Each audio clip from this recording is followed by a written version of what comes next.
Hey folks, here's a different one. My boy Thaddeus is in town this week from Dubai, and you may remember him from All Cars Go to Heaven or all of his involvement over the years in the smoking tire, and he really wants to buy a Ferrari 348. So we went on Turo and rented this one.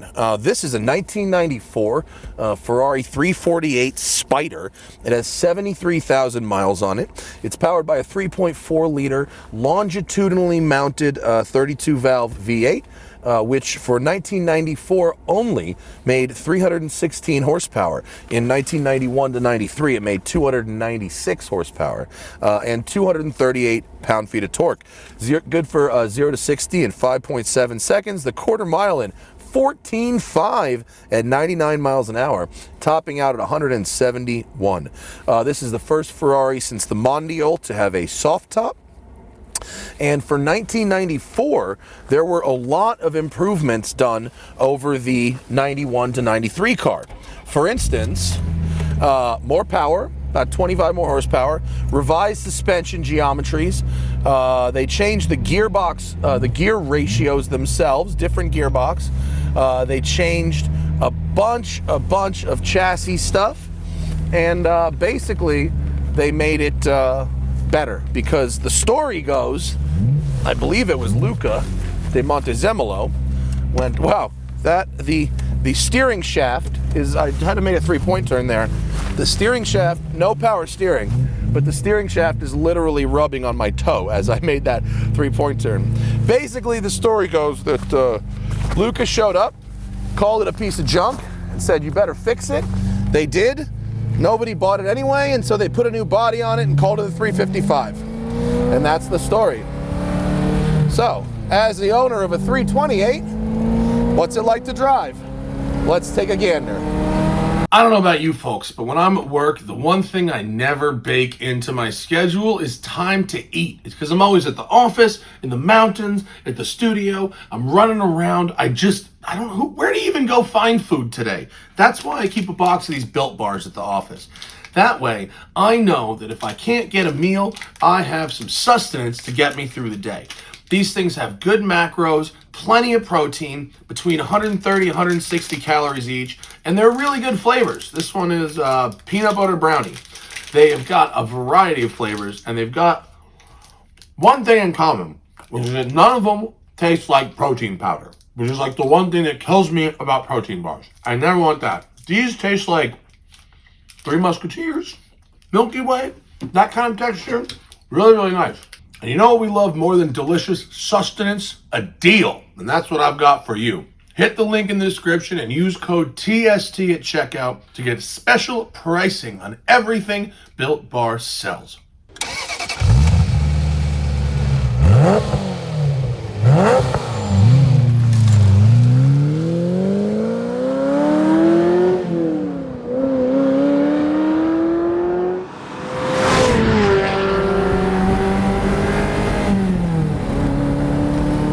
First impressions, a little more spacious than my 328.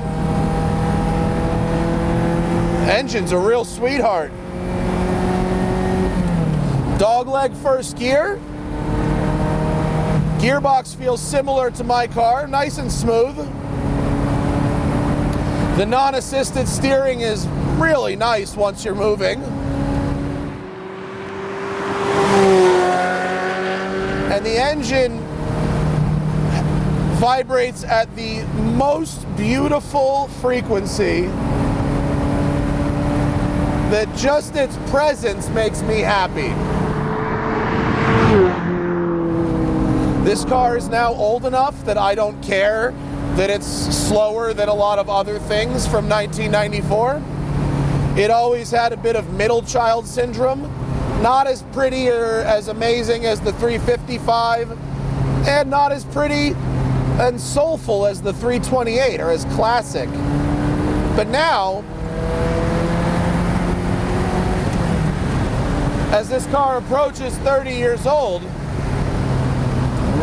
maybe we can appreciate it in different ways. Brake pedal is tight, but all the pedals are really well spaced for heel and toe. Clutch is very light.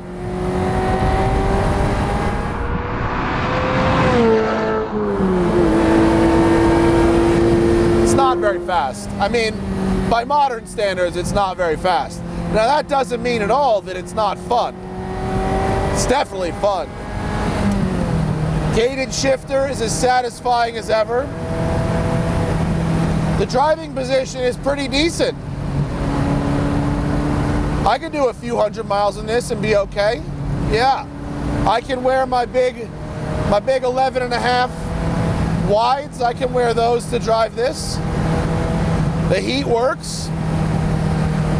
And you know, Ferraris, and we're talking about even up to today, even up to current Ferrari, the Spyders, the non-coupes, Targas and Spyders, they flex a little bit. There's definitely noticeable chassis flex. That's in this car too, not exempt by any means. But it's not horrible, actually. It's not worse than like other cars of the period, honestly. Porsches do it too. Turning radius, not terrible. Independent double wishbone suspension, front and rear. I like rowing through the gears a whole lot.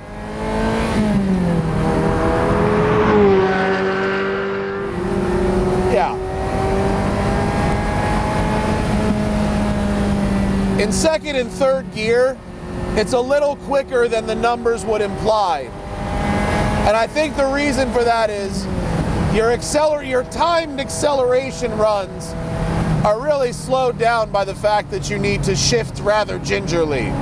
And that's just how these cars are. You can't power shift them on a 0 to 60 acceleration run, not with a dog leg first. So the quarter mile times and the 0 to 60 times don't really indicate how quick the car feels to drive. It's quick enough.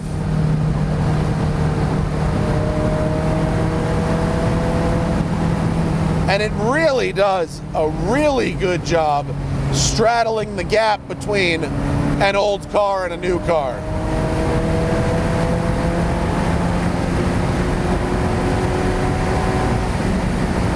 Like I would bet good money that if you bought one of these and just started putting miles on it, that it would be a very wise investment.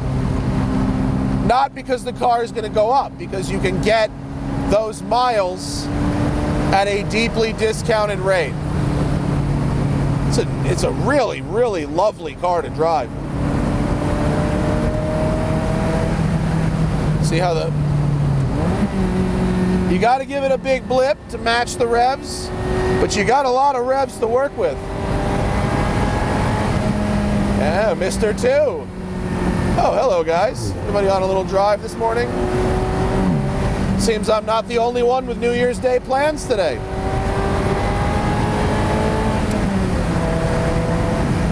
Man, this is really a lot of what I like about classic Ferrari. And like, this is a fabulous transitionary period. Really.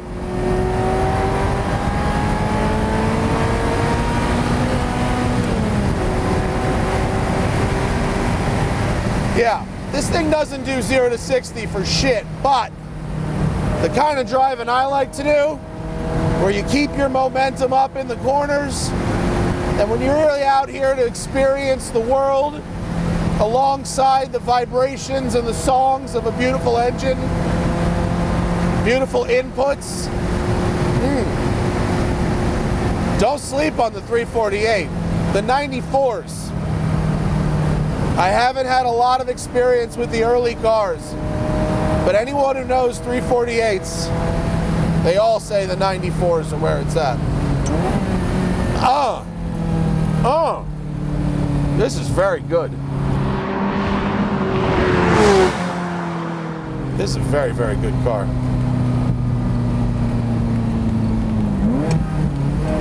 Whoop.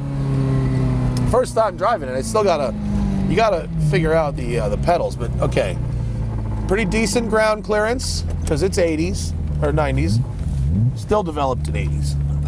It's very funny that when I turn the wheel with my foot on the clutch, the actual column is rubbing against my foot. That's very funny. Yeah. Little creaky, little bit. The clutch engagement is good though. This car feels like this is a great driver.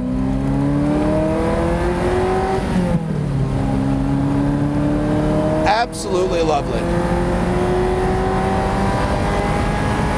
Steering is great too. I mean, it sucks to make 3-point turns, but as soon as you're going over 2 miles an hour, it's really, really good.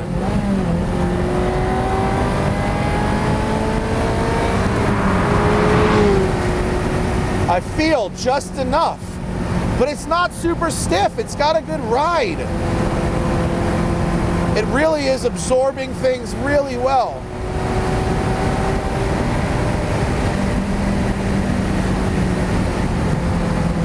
I hope you all are hearing me out there. Don't sleep on the 348. 348 is awesome Ferrari vibes for days. Oh, yes. That is... well, that's quite good. Shout out to a dude named Roland who's renting this thing out on Turo in LA for like $700 a day. Bro, that's money well spent. That's money well spent all day, every day. And I hope Thaddeus buys a 348 for himself so that we could go out in our 328 and 348 together. This is a fantastic driving experience. I don't care if the numbers say it's slow, and I don't care if it's not as good as the 355. Nah, those may be true. But it's a fantastic driving experience that really ticks all the right sensory boxes for someone like me. So anyway, thanks for watching. Thanks to Thaddeus for coughing up the cash to rent this, and I'll see you guys later. Bye. And remember, always fight your tickets. Use code TST10 on the Off the Record app available in the Android and iOS store, or go to offtherecord.com/TST.